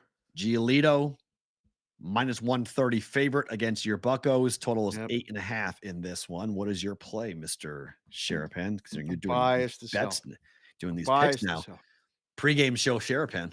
Yeah, actually, I mean, if you guys are in Pittsburgh and you're watching the pregame, you'll see me doing a pick or just a mention of the game. Today's was pretty simple. I said Pirate home opener. What do I remember about going? Because I used to go every year to get out of school, the whole deal. I said, I remember that it was cold and sometimes we lost. Sometimes. So that meant Pirates plus a 1.5 and under 8.5. Parlayed or individual? You could play them individually, but if you'd like to parlay them, that's available too on most or all of the apps that you can play this on. Yep. That's the play. The Pirates just coming off of the Red Sox sweep. True. Just had to remind you of that. True. The White Sox, I have my notes because I'll be on MLB Network a little bit later today as well. So I had to do some notes, some prep. The White Sox lost 2 of 3 to the Giants at home, getting outscored 31-16. 16-3 yesterday. Yeah, they had to use infielder Hanser Alberto in each of those 2 losses. He pitched an inning and 2/3. The problem with today and the Pirates is that Lucas Giolito is pitching. Lucas tossed a no-hitter versus the Pirates on August 25th, 2020. Oh. And including that no-hitter, he's 1-0 with a 3.09 ERA in 4 career starts against the Pirates. The lineup's changed a little bit. The return of McCutchen. It's Rich Hill, though, right? It's Rich Hill, 43-year-old Rich Hill. What? What is that face? Are you going to do that face every time he pitches? What? Plus 1.5 scares me. I like the under. They like the under, but plus 1.5 scares me. I like the under 8.5. I like, but Pirates losing by 1. Yeah, with Rich Hill or winning. Giolito's. I mean, we'll see what form he's in, but if he's in his typical form, you're in trouble. Well, I mean, I talked final again to Rain out Rainmaker Yep. there. I talked to another guy who's working one of the parking lots that I got a guy, another guy. Mm-hmm. He said, Dave, it's fucking freezing. Okay. It was in the mid 40s when I talked to him. And he said it don't look like it's going to warm up. So those cold weather unders, there's something to them. Agreed. Except it was 41 degrees on opening day for the Red Sox, and they scored 17 runs. But that's that bullpen. that's that ballpark too. Yeah. Great game in Cleveland. Seattle against the Cleveland Guardians. Mm-hmm. Gilbert against Savale. Yeah, man. Cleveland small favorite. They're growing as a favorite. They were smaller last night than they are tonight. They're larger today, this morning than they were now. It's going down. I mean, they good. Just moved it. Like literally, Circa just moved it to -120. Good. Okay. It's coming down. Seattle. I have a play on this game. I've bet this game. Seattle, don't you? Correct. Yep. Yeah. All right. They need it desperately. They are Gilbert on the road. Gilbert on the road last year was 8-1. The team was 8-1 in his starts on the road, and he had a 2.33 opposing batting average. Is anybody watching day baseball today, other than the fans of the cities? I mean, because this Masters has people. No. Yeah, not if you don't have a dog in the fight. No one's watching baseball. No one's turning on the Pirates and the White Sox at 1 o'clock today. No, no, that's not Seattle, Cleveland. No. Good game though. Good game. Nobody's watching Texas and the Cubs right now, locked in a battle, 0-0, top of 4. No one's watching that. Padres Braves later tonight though. Maybe. What a baseball game last night. Maybe. Good game last night. Yep. Oh, maybe another good one here. These Braves are just good, huh? I mean, look, people liked them before to win the World Series again, and it's hard to argue. Just, the division sort of falling apart in front of our eyes. So it's really early, I know, but right now the Braves look like the strongest team in the East by a ways. I mean, it's the first week. Nothing's falling apart yet. Oh, the Mets are falling apart. The Mets are falling apart? Mets lost their closer. The Mets lost their starter. They did. And they can't score. They're up 3-0 right now, and they're 6th. There we go. That's good. So most runs they've scored, I think, all year, right? I think it is. I think 3 runs is the most they've scored all year. Their offense is horrible. Just really like to go. I don't think I'm even making fun of them. I'm telling you the truth. Have the Mets scored more than 3 runs in a game this year? Serious question. Have to go through the score log. I don't know if they have. Mets can't score. Their offense is horrible. I'm not making a joke. I'm just being real. Oh boy. I come on now. I need let's wake up. Come on now, Miami. Let's go. What are you doing? Can't be. Miami's these are big games for the Miami Marlins. You got to beat these Mets. My producer's down at this game. My MLB guy, Anthony, is down at this game for Apple TV. Padres Braves. Friday night. He said it's so hot there right now. Really? Yeah. He was there yesterday at the field. Send it our way, please. So over. We're heating up. Ball. Martinez. Yeah. Is it Schuster or Schuster? I think it's Schuster, isn't it? I think so. Yeah, I think it's Schuster. But you say room instead of room, so you might say Schuster. You say Worcester. When I see these combination of letters, sometimes the last names aren't like accent. But the last names aren't like we say room, not room. We say room. Room. Yeah, that's completely that pocket of the country says room. You say room. Yeah. Not room. Room. Your bedroom. Bedroom. Over enunciate the O's. Room. It's bedroom. They just stopped the Masters. Weather delay. Yep. That's there. It makes sense. Oh, it's 3 o'clock. It's 3 o'clock. Thunder and lightning were projected to come in. So where's Tiger? So that's huge. People, all this other stuff. The horn. You ever been on a course when a weather delay happens? Of course, yes, all the time. A little scary. I lived in the South. Remember, I live in tornadoes were in the area. It wasn't just like a weather delay; it was a tornado warning. Oh boy! Now let's see the weather part of the show. There it is. There's the front blowing through. So Tiger's at 3 over at the moment. Tiger bogeyed. Oh, So Tiger now, that's awful news for Tiger Woods. So he just bogeyed 7, which is brutal because he's playing the par 5 8th now, and then he just got waved off the course. So bummer, man. So Tigers need to get up his giddy up here. I mean, we'll see what the temperature is going to be if they even play again today. They may not. There was rumors, there were thoughts that they will not. Once they stopped, they would not play again. No. I mean, they only have 3 hours of sunlight really left. So they're going to deal with, they can't, when there's a lightning strike within, I think it's 20 miles of the course, they cannot have the guys on the course and the patrons as well. So it's probably going to be an hour at least, maybe 2 hours for a delay. And now we're talking about 5 o'clock. Like, okay, the guys might play what, an hour, 2, 3 more holes, if that. They might get that in, or they may just not and just say, okay, come back tomorrow morning. Tee times are at 7 a.m. and let's start it up. That stinks. So projected cut still at 2 over par, but yeah, that's a bummer. All right, so back to baseball for a second. Capwise wanted this question because he likes the over in this game. Rockies Nationals. He does. Where are you on this game? 11's the total. 1 run scored yesterday. 1 between these two teams. Josiah Gray was good. How in the hell did that happen? How bad is that lineup for the Rockies?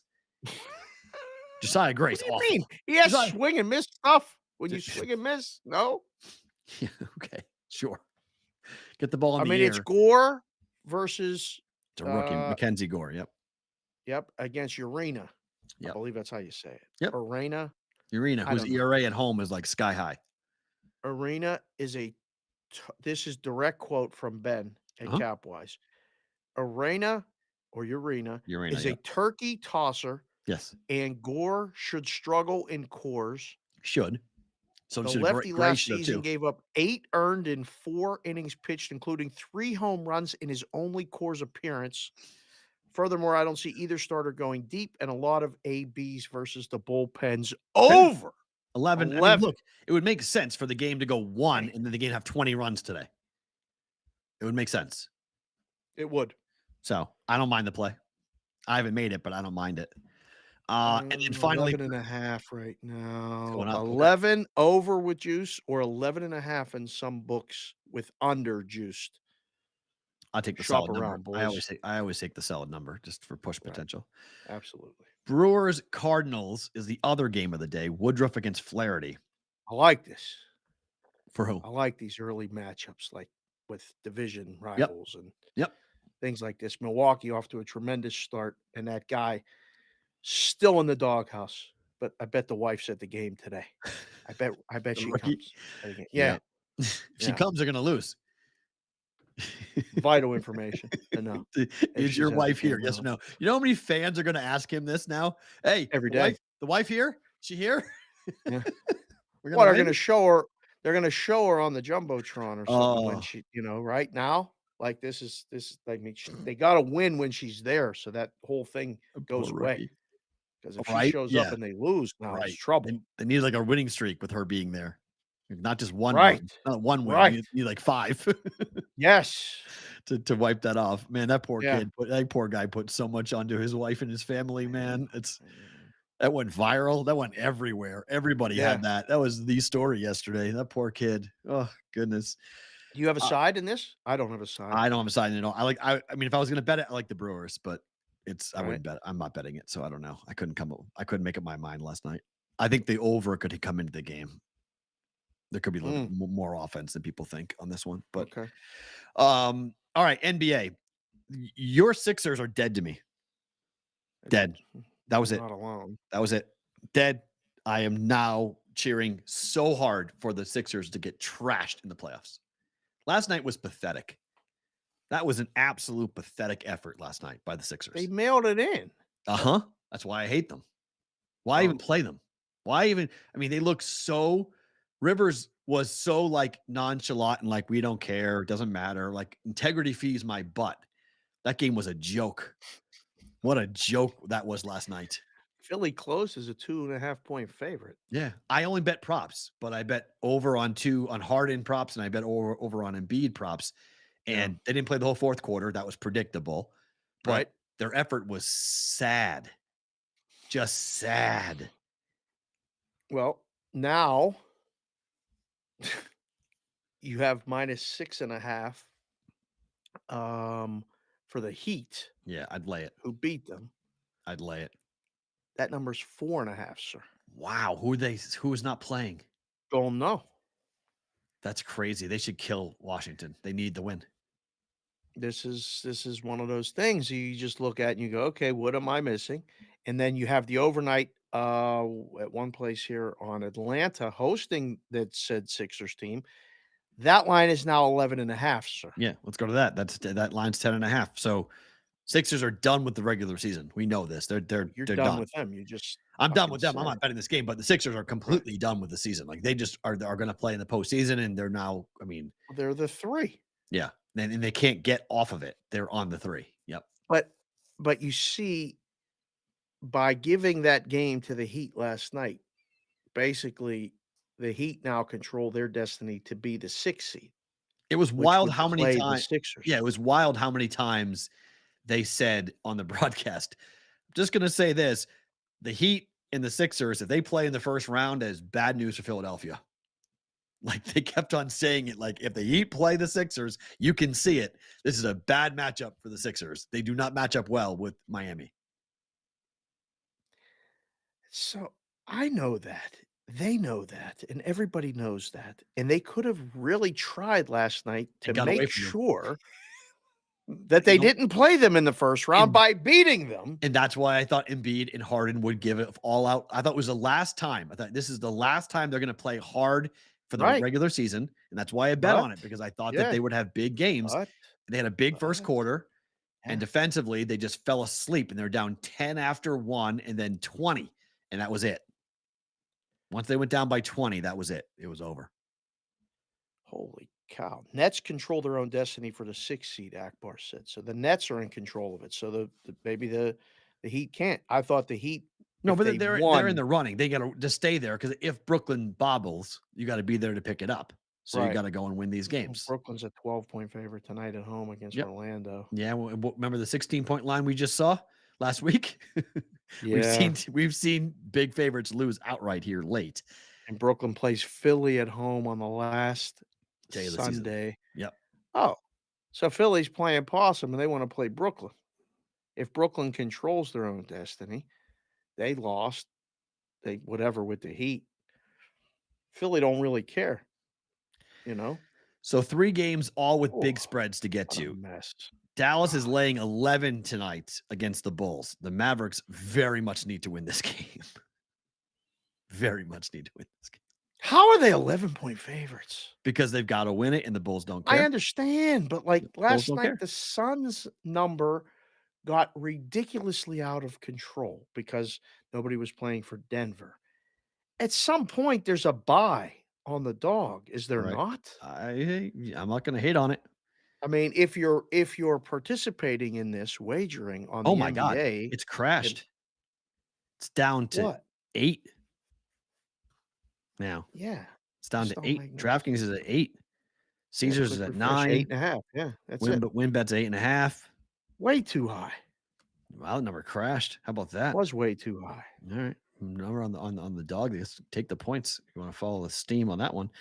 Yeah. The Warriors are 9.5-point dogs. That number is still steady. Favorites. Sorry, Warriors, favorites. 9.5-point favorites. Yeah. Favorites. Yes, sorry. Against Sacramento, 9.5-point dogs at home. Home dog, Sacramento. Playing Who nobody. in the hell is playing for them? Nobody. Sacktown's playing nobody. It was 5.5 last night.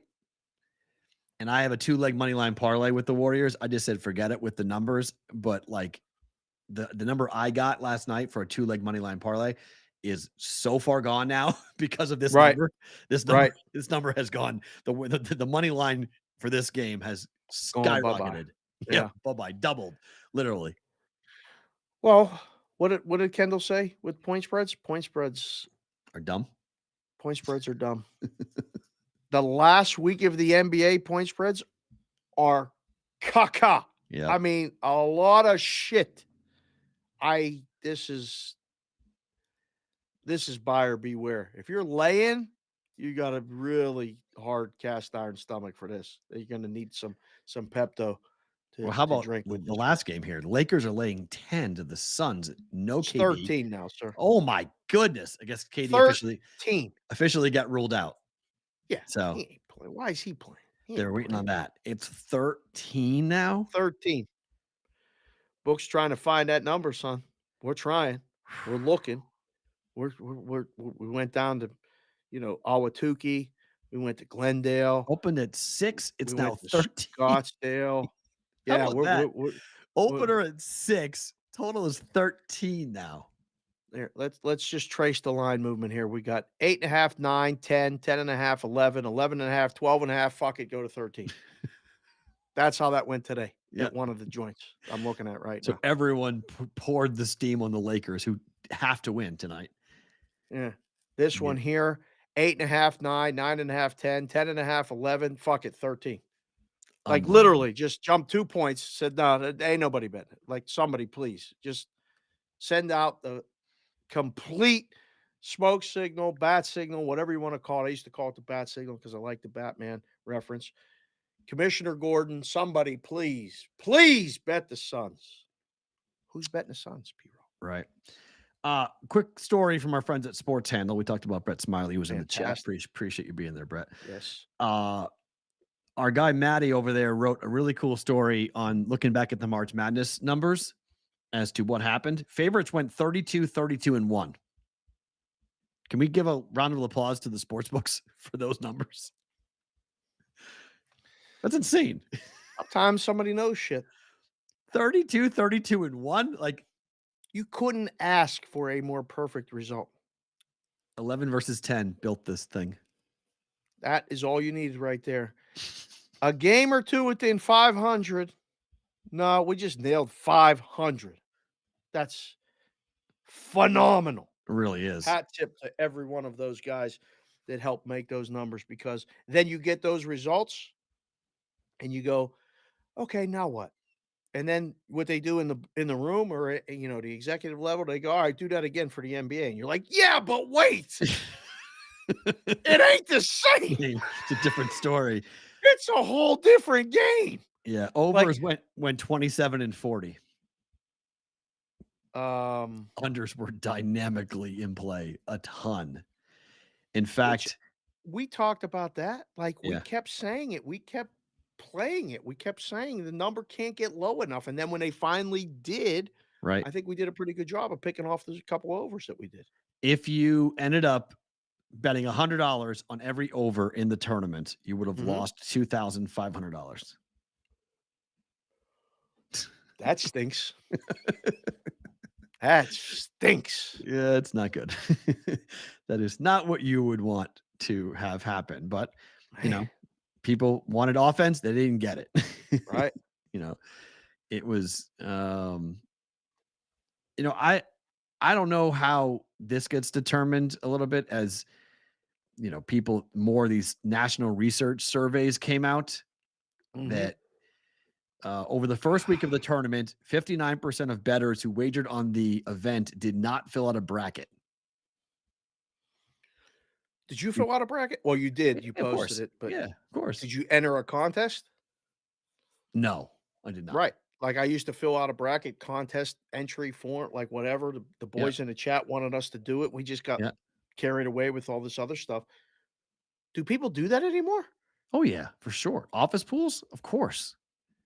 But the article that you talked about and referenced said people don't go to the office nearly as much anymore. That's true. That's very true. They said there's a social aspect to brackets, and the fact that people haven't been in the office as much has certainly had an impact on the interest.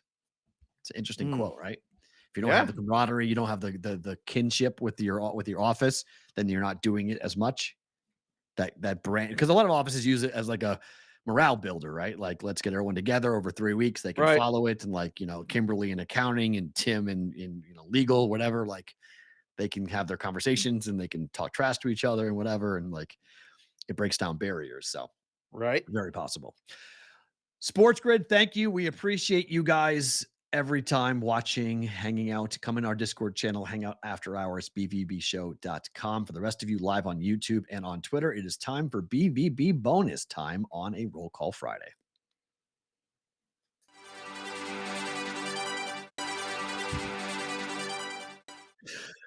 bonus time, boys and girls. We got to go a little quick on this because we got stuff we got to do. So let's skip right to Bet It or Book It here. Yep. And go to Giants run line against the Royals today. Plus 115 on this. Alex Cobb with his 2.68 ERA at home up against Brad Keller and his 5.69 ERA on the road last year. Giants have won 3 games this year, all on the run line. Yep. Just scored 16 runs yesterday against the White Sox. Home opener in San Fran. Yeah. You want to lay a run and a half with this? Royals aren't scoring any runs. Giants win 3-1, 4-1, somewhere in that range. Yeah, under's getting steam. I like under. I hate the run. I'll book it. Okay. I'll book it. I don't like laying the run line with the home team, and even in the home opener, it's a little nerve-wracking. Yeah, I don't like the Royals offense at all right now. They're not scoring any runs. Mariners money line against Cleveland. Gilbert's got to get it done. This team's 2-5. That was a bad start to the year for the Mariners. Man, they need this W big time. They do. I mean, last year, the Guardians hit when he pitched. I'll book this one too. What, Savali? Mm-hmm. No, his ERA sucked last year on the road and at home. But he had a 2. It was a 2-0 win. These two pitchers matched up on opening day for Cleveland. 2-0 win for Cleveland. Right. Savali does not have that was completely an anomaly for him. What he did last year. So Gilbert has been again 8-1 last year on the road. This is the stopper. This is the guy that they need to get a W with. I got minus 102 last night. The number it's now plus 112, plus 115. You can get much better price than I got. Right. So yeah, I like Cleveland in that spot, so I'll book it. I like the Mariners, and then Warriors Pelicans money line parlay. I got minus 120 last night. It's now minus 150 on this. So mostly because of the Warriors, like we talked about, the Warriors number has run up here. But the Pelicans just shut down Zion for the play-in tournament and maybe the first round of the postseason. It's crazy. Pelicans are going to win a game at home against the Knicks. The Warriors are going to win the game tonight at Sacramento. Are they not? Yes. Like they're still playing for something. Both these teams are winning. This is just end of the year. The Pelicans can't win this game at home. Give me a break. All right. Friday. Big day. We haven't done it. And we did do it recently. On hockey. I'm not going to do it. I'm not going to do it. You can't do it on a parlay. Don't do it on a B square on a parlay. Because price is not available. Really like this one. On top of it, the price is not available. Price is not available, so it's not a B squared play, but it's a good play. It's a good play. It's minus 120 because it was overnight. The Warriors number was 5.5 when I bet this. Right. It's now 9.5. Right. So we just, this is like the fish took the bobber and ran. Like the number just went zzz, and just went. So took it off and goodbye. So that number is way gone. You cannot get that number, unfortunately. But I think both the Warriors and the Pelicans will win this weekend. By the way, tomorrow is an unbelievable hockey day. If you like betting hockey, if you like betting moneyline parlays, it is a target-rich environment tomorrow. 14 games, I believe, maybe 15 games. The entire league plays tomorrow. I think it's 15 games tomorrow in the NHL. Is your daughter at home tomorrow? Yes. But she's going to a play, and then she's going to a friend's house. I won't see her from noon until like 10 tomorrow. I have my whole afternoon free. Should we do a puck Twitter Spaces? We'll just run through the games quick. A BVB Twitter Spaces. I like that idea. Let's figure do that. it out. We'll do that. That's a good idea. Figure it out. Go through all the games. There's a little Saturday special. So many good games tomorrow in the NHL. It's on 16 games. We're gonna have to get Otto's notes on this. Yeah, it's just 16 games. There's 32 teams in the NHL. I thought there's 30. Otto may be wrong. He's doing his own thing today. I thought there were 30 teams because there are 32 NFL teams and 30 NHL teams. No, I have to look because I can't just accept when somebody puts it in there. I have to fact check you all the time. 1, 2, 3, 4, 5, 6, 7, 8, 9, 10, 11, 12, 13, 14, 15, 16. 32 teams. Okay. Fact checking you and fact checking Otto. Otto's minus 8,000. So thank you. He's counting for it. So 16 games tomorrow. I mean, it is an unbelievable NHL. I couldn't believe there's no games today. None in hockey. None. And there's 16 tomorrow. It's Good Friday. And there's some real good ones too. Yeah, but what is good? I mean, baseball and basketball aren't observing Good Friday. What is hockey? I don't know. It's just odd. It's just like, wait, why is the NHL suddenly going where it's Good Friday? We're not playing. Huh? Good idea by Sonic, by the way. If we do the thing on Twitter, All right. do it at everyone on Discord. Oh, of course. Yeah, So yeah, we yeah. know Yeah, that yeah, it's yeah, starting. yeah. That's the whole idea. Yeah, yeah. We'll do that for sure. Okay. But yeah, 16 games tomorrow, including Dallas and Vegas. Whew. It's a game. 'cause Wait, is that here? No, No. it's there, right? It's there. Yeah, it's there. This is a Oh, it's I at mean, Dallas. 98 points, 3 teams with 98 points in the Central Division. You either play 12:30. a wild card team or you play either the Avalanche or the Wild. Like, it is such a crazy difference in terms of who the first round matchup's going to be. That 1 seed is such a coveted thing in the Central. Oh, that is awesome to watch. Man, there's some big hockey games tomorrow, son. Yeah, really, really good ones. And the Bruins, Shame the Bruins are going to lose tomorrow. the too. Bruins are going for to tie the record tomorrow. Yeah, they're going to lose that game to the Tie the Devils. record.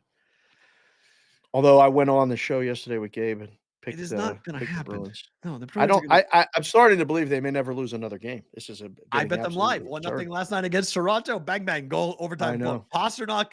All I got to say is if a game's on the line in the postseason, and if you need Pasta to hit a one-timer, he is hotter than anything right now.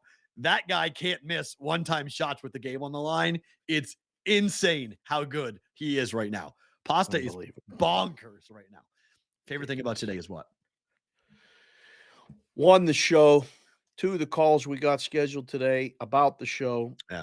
3, the kids home from school means it's a holiday and you got to try to find something to do. Got the movie review report from Otto in addition to the first period totals and the things that he does. Super Mario Brothers out. It's supposed to be amazing. 2 thumbs up. Yep. 5 stars. All of the above. Already made the date with Little Consig Kendall. Nice. Trying to see what time or when we can actually go do it. Yeah. But we're going to go see that movie, have a little dad-daughter time. Cannot wait. Best thing about today, going to see a movie with the kid. Very nice.